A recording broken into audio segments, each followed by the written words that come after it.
అన్న చాలా వరకు తెలంగాణ నేపథ్యంతో చాలా పార్టీలు వచ్చినాయి, అవన్నీ కూడా కనుమరుగైపోయినాయి. ఇప్పుడు కొత్తగా టీఆర్ఎస్ పార్టీ ప్రజల్లోకి వెళ్ళేటువంటి అవకాశం ఉంటే ఆలోచించారు. అంటే మిగతా పార్టీలు వాళ్ళు డైరెక్ట్ వచ్చి ఒక పార్టీ నుంచి వచ్చి ఇక్కడ పెట్టారు కాబట్టి వాళ్ళు సక్సెస్ కాలే.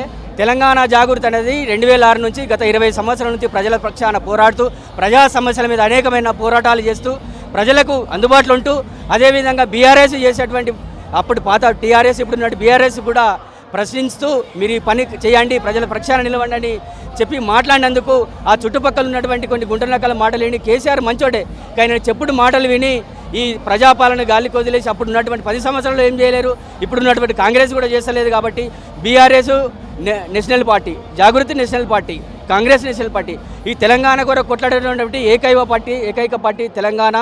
ఇప్పుడు మన టీఆర్ఎస్ తెలంగాణ రాష్ట్ర సేన, ఈ టీఆర్ఎస్ ఉంది కాబట్టి ప్రజల పక్షాన కొట్లాడతారు, మేము చేస్తాం. మాకు ప్రజలు బ్రహ్మరథం పడుతూ మీరు చూసిరు గత వారం రోజుల నుంచి తండోపతండలుగా 1000 మంది జైన్ అవుతూ పాత ఉద్యమకారులు, మాజీ ఎమ్మెల్సీలు, ఎంపీలు కూడా అందరు రెడీ ఉన్నారు. టీఆర్ఎస్ స్టార్టింగ్ ఈ తెలంగాణ మన టీఆర్ఎస్ కవితక్క పెట్టే దాంట్లో టీఆర్ఎస్ యువతకు ప్రాధాన్యత, ఎస్సీ ఎస్టీ బీసీ మైనార్టీ వర్గాలకు ఏదైతే తెలంగాణ అనుకున్నామో తెలంగాణ తెచ్చుకున్న తెలంగాణ సార్థకత కాలేదు, నిధులు అనేటువంటి తెలంగాణ తెచ్చుకుంటే ఏవో అంశాన్ని పూర్తించలేకపోయారు. భౌగోళిక తెలంగాణ వచ్చింది కానీ సామాజిక తెలంగాణ రాలే. ఇప్పటికీ ఇన్ని తెలంగాణ వచ్చి మన 12.5 సంవత్సరాలు కాబోతుంది, అయినవి ఎక్కడేసిన గొంగడు అక్కడే ఉంది. కాబట్టి ప్రజలు మమ్మల్ని బ్రహ్మరథం పట్టిరు. 18, 33 పాత ఇప్పుడు 3 జిల్లాలు, 33 జిల్లాలు, 10 జిల్లాలు, ఇప్పుడు 33 జిల్లాల్లో జనమాట జరిగి జనాల సమస్యలు తీసుకొని 18 జిల్లాలు తిన్నాం. మిగతా ఇంకా 15 జిల్లాలు కూడా తిరిగి తెలంగాణ అంతటా అది చేస్తాము. ఇప్పుడు మా అక్క పెట్టడం సంతోషము, ఎందుకంటే 100% ప్రజలు ఆదరిస్తారు. ఒకటే పార్టీ తెలంగాణకు ప్రశ్నించేటువంటి, తెలంగాణ ప్రజల గురించి పోరాడేటువంటి, ఉద్యమకారులకు పోరాడేటువంటి ఓన్లీ మా టీఆర్ఎస్ కవితక్క పార్టీ ఇచ్చినటువంటి పార్టీ అని గంటపదంగా చెప్తూ జై తెలంగాణ, జై కవితక్క. కవిత పార్టీ ఎలా ఉండబోతుందంటే చాలా మార్గదర్శకంగా మన బంగారు తెలంగాణ రాష్ట్రం సాధించినాం కానీ దాన్ని బంగారు తెలంగాణ చేయలేకపోయినాం.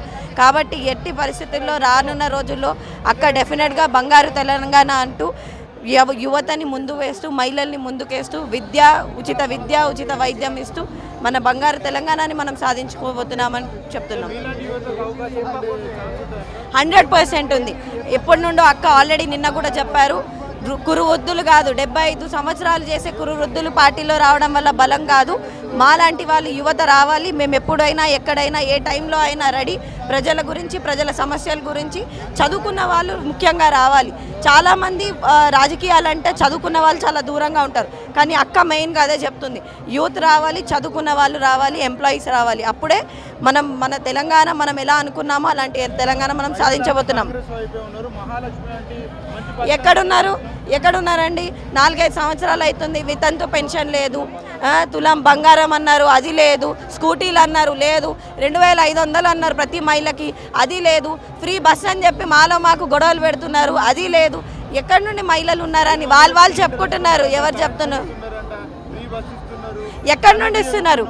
సన్నబియ్యం వైఎస్ఆర్ ఎప్పటి నుండో ఇస్తున్నారు. మా కేసీఆర్ ఇవ్వలేదా? మా అప్పట్లో కేసీఆర్ ఉన్నప్పుడు హాస్టల్లో ఫుడ్ ఎట్లా ఉండేది, ఇప్పుడు ఎట్లా ఉంది ఫుడ్?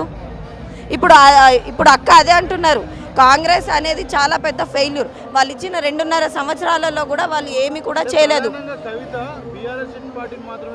లేదండి, కవిత గారు బీఆర్ఎస్ అనే కాదు, కాంగ్రెస్, బీజేపీ 3 పార్టీలకి మేము తెలంగాణలో ప్రతిపక్షం అనేది చచ్చిపోయింది.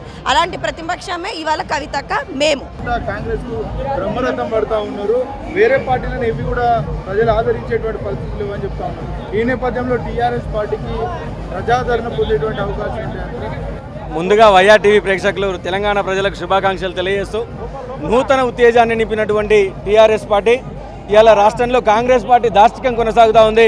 అడుగడుగున ప్రజాపాలన కాదు, అది దోపిడీ పాలన, అది రెడ్డి దొరల పాలన. ఎక్కడ కూడా సామాజిక న్యాయం లేదు, ఇక్కడ కూడా సమతుల్యం లేదు. ఇల్లు ఉలగొట్టి గరీబులను రోడ్లను పడేసినటువంటి కాంగ్రెస్ పార్టీ ఇలా మేము గొప్ప చేస్తున్నాం అంటే, ఎవడైనా ఓ పెళ్లి చేయాలి, పిల్ల పెళ్లి చేయాలి, ఓ ఇల్లు కట్టుకోవాలి, జీవితంలో ఒక కోరిక ఉంటుంది. ఆ కోరికను కూడా సర్వనాశనం చేసినటువంటి కాంగ్రెస్ పార్టీ అలా గొప్పగా చెప్పుకుంటుందంటే సిగ్గుచేడు. ఇది రాష్ట్రంలో రానున్న ఎన్నో సంవత్సరాలు లేదు, 2 సంవత్సరాల కాలయాపన ఉంది.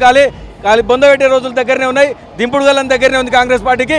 పక్కా టీఆర్ఎస్ పార్టీ నుంచి తెలియజేస్తామని తెలంగాణ ఉద్యమకారునిగా తెలంగాణ ఉద్యమ ఆకాంక్షల కోసం భౌగోళిక తెలంగాణ ఏర్పడేది, సామాజిక తెలంగాణ ఏర్పడలేదు కాబట్టి సామాజిక తెలంగాణ ఉద్యమ ఆకాంక్షల కోసం మేము పనిచేస్తామని తెలియజేస్తూ ఈ రాష్ట్ర ప్రజలందరికీ కూడా శుభాకాంక్షలు తెలియజేస్తా ఉన్నాను. రాజకీయాల కోసం పార్టీ పెట్టిందంటూ కొంతమంది చేస్తాం. తెలంగాణ ఉద్యమంలో పనిచేసినప్పుడు తెలంగాణ బ్లడ్ ఉన్నప్పుడు ప్రతి ఒక్కటి పార్టీ పెట్టుకోవచ్చు. కవిత పార్టీ పెట్టినంత మాత్రమే స్వార్థం కోసం కాదు. ఎంతోమంది రాష్ట్రంలో పార్టీలు పెట్టారు. కొందరు నిలుపుకున్నారు, కొందరు నిలుపుకోలేకపోయారు, కొందరు కలుపుకున్నారు. అంత మాత్రాన స్వార్థ రాజకీయాలంటే తప్పది. సామాజిక ప్రజల కోసం అండగా ఎజెండాగా ఉండాలని ఇలా జనంబాట పేరుతోటి అనేక కార్యక్రమాలు నిర్వహించినటువంటి కవితక్క గారు ఇలా సామాజిక తెలంగాణ ఉద్యమంతో ఈనాడు టీఆర్ఎస్ పార్టీగా ఆవిర్భవించిన సందర్భంగా మరొక్కసారి కూడా ప్రజలందరూ మాతో వస్తారని మేము ఆశిస్తూ ఉన్నాం. నవ తెలంగాణ పార్టీ కావచ్చు, తెలంగాణ ఇంటి పార్టీ కావచ్చు, ఇలా చాలా టీఆర్ఎస్ పార్టీ కావచ్చు, నామరూపం లేకుండా భూస్థాపితం అయిపోయినాయి. కవిత పెట్టేటువంటి పార్టీ ఏ విధంగా ప్రజలకు వస్తుందంటూ కూడా చాలా మంది చెప్తా ఉన్నారు. అయితే టీఆర్ఎస్ పార్టీ పెట్టడం వల్ల కవితకు మెజార్టీ ఉందా లేదా అని అనుకుంటే ఇలా సామాజిక తెలంగాణలో పాటు జాగృతి ఏర్పాటు చేసి 2006 నుంచి అనేక గ్రామాన వాడవాడన తిరుగుతూ అనేక కార్యక్రమాలు నిర్వహించినటువంటి కల్వకుంట్ల కవితమ్మ గారు ఇవాళ టీఆర్ఎస్ పార్టీగా సామాజిక అంశంతోనే ముందుకు వచ్చింది. ఎందుకంటే ఒక విద్య కావాలి, ఒక వైద్యం కావాలంటే నిరుపేదలు అల్లాడుతున్నారు. ఈ రాష్ట్రంలో ఇవన్నీ జరగాలంటే ఒక పార్టీ రావాలి. ఆనాడు ఆ విధానం లేదు. వాళ్ళ గ్రౌండ్లో ఒక ఎమ్మెల్సీగా, ఒక ఎంపీగా పనిచేసి అడుగడుగున గ్రామాన తెలంగాణ బతుకమ్మను విశ్వవ్యాప్తం చేసినటువంటి ఆమె తెలంగాణ ఆడపడుతుల యొక్క ఆత్మగౌరవానికి ప్రతీక రాష్ట్రంలో నిలబడవుతా ఉంది. కాబట్టి ఎక్కడ కూడా జరగదో ఈ పార్టీ ఉన్నత స్థితికి వెళ్తుంది. రానున్న రోజుల్లో రాష్ట్ర పీఠాన్ని దక్కించుకొని ముఖ్యమంత్రిగా కాబోతా ఉన్నామని ఈ సందర్భంగా కూడా అడ్వాన్స్గా రాష్ట్ర ప్రజలకు శుభాకాంక్షలు తెలియజేస్తా ఉన్నాను.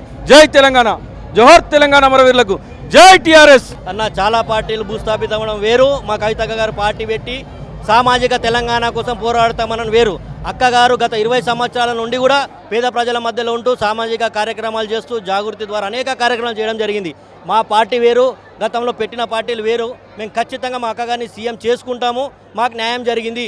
అదేవిధంగా ఈరోజు ఎవరైతే ఉద్యమకారులు ఉన్నారో, యువత ఉన్నారో, మహిళలు ఉన్నారో టీఆర్ఎస్ పార్టీ కావాలనుకున్నారు. టీఆర్ఎస్ పార్టీ పేరు మాకు వచ్చింది, మాకు న్యాయం జరిగింది. మొదటి అడుగు మా విజయము. కాంగ్రెస్ పార్టీకి ప్రజలంతా బ్రహ్మరథం పడుతూ ఉన్నారు. కాంగ్రెస్ పార్టీ ఇంకా 20 ఏళ్ల కాలం పాటు పాలించబోతా ఉన్నారు అన్న. మీరు కవిత ముఖ్యమంత్రి కాబోతున్నారు. ఎవరు బ్రహ్మరథం పడతలేరు. ముందు వాళ్ళు ఏదైతే హామీలు ఇచ్చినో అవి పూర్తి చేయమని చెప్పండి. తర్వాత బ్రహ్మరథం పడతారా లేదా చెప్తారు. మంత్రులను కానీ ఎమ్మెల్యేలు కానీ ఊర్లలో తిరగమని చెప్పండి. ప్రజలు ఎంతగానో వ్యతిరేకిస్తున్నారో తెలుస్తుంది. దాదాపు ఒక రోజులో ఈ మాట, ఒక రోజు ఆ మాట అనడం కాదు. మాతో మేము సామాజిక న్యాయం కోసం మేము వచ్చినాం. పేద ప్రజల వెంట మేము ఉంటాం. ఖచ్చితంగా అక్కగారు సీఎం అవుతున్నారు. కాదన్న, కాంగ్రెస్ ఎలా సాధ్యమవుతుంది? మీరు అడగండి, మమ్మల్ని కాదు. మేము జాగృతిలో పనిచేస్తున్నాం కాబట్టి మేము ఇలా చెప్పొచ్చు. సామాన్య ప్రజల్ని అడుగుని, కాంగ్రెస్ ప్రభుత్వం వచ్చిన తర్వాత మీకు న్యాయం జరిగింది, అన్యాయం జరిగింది అని అడగండి. ఈరోజు ప్రతి మహిళ కూడా బాధపడుతున్నారు. నిన్న చూస్తే ఆర్టీసీలో సమ్మె, ఒక ఆయన చనిపోయిన తర్వాత మీరు కళ్ళు తెరిచిండ్రు. అదే ముందు చెప్పినట్టు ఆ నిండు ప్రాణాలు కాపాడుకునే వాళ్ళం కదా. ఇది సామాజిక న్యాయం అంటారా?